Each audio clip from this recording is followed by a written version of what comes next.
AI ના જમાનામાં એક મહત્વપૂર્ણ વાત કરવી છે ત્યારે ચેટ જીપીટી અને જેમિની જેવા એઆઈ ચેટ બોક્સનો ઉપયોગ કરવાની મજા પડી જાય છે અને લોકો આ એઆઈ ટૂલ્સનો ઉપયોગ કરીને લાખો રૂપિયાની કમાણી પણ કરી રહ્યા છે ત્યારે ઘણી વખત ઉપયોગકર્તાઓ બહુ મોટી ભૂલ કરી બેસે છે અને આજકાલ મોટા ભાગના લોકો ચેટ જીપીટી અને જેમિનીનો ઉપયોગ કરતા થયા છે ત્યારે ઓફિસના કામથી લઈને અભ્યાસ સુધી આ એઆઈ મોડેલ્સ અનેક પ્રકારના પ્રશ્નો પૂછવામાં આવે છે અને લોકો ચેટ જીપીટી અને જેમિની જ્ઞાનો બનાના સાથે પોતાના ફોટા પણ શેર કરે છે ને એટલું જ નહીં ઘણી વખત ન પૂછવાના પ્રશ્નો જેવા કે બેંક એકાઉન્ટની વિગતો, પાસવર્ડ, વ્યક્તિગત માહિતી, તબીબી સારવાર માટેની વાતો તેમજ રોમેન્ટિક વાતચીતો વગેરે જેવી બાબતો પણ પૂછે છે.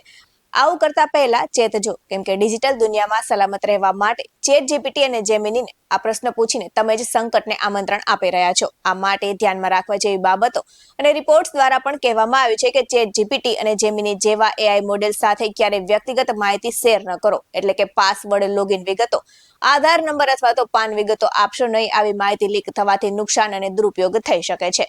તો બેંક વિગતો શેર કરવી મોંઘી પડી શકે છે એટલે કે એઆઈ મોડેલ સાથે બેંકિંગ વિગતો ક્યારે શેર ન કરો. ત્યારે બેંક એકાઉન્ટ નંબર તેમજ કાર્ડની વિગતો, આઈએફએસસી કોડ કે સીવીવી જાહેર કરવાથી મોટું નુકસાન થઈ શકે છે અને ખાતું ખાલી પણ થઈ શકે છે.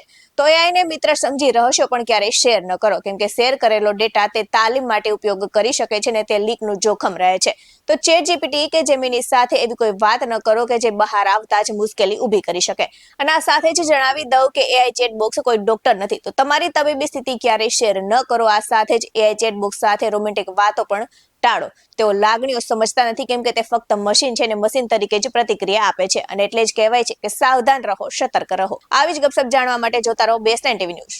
નમસ્કાર.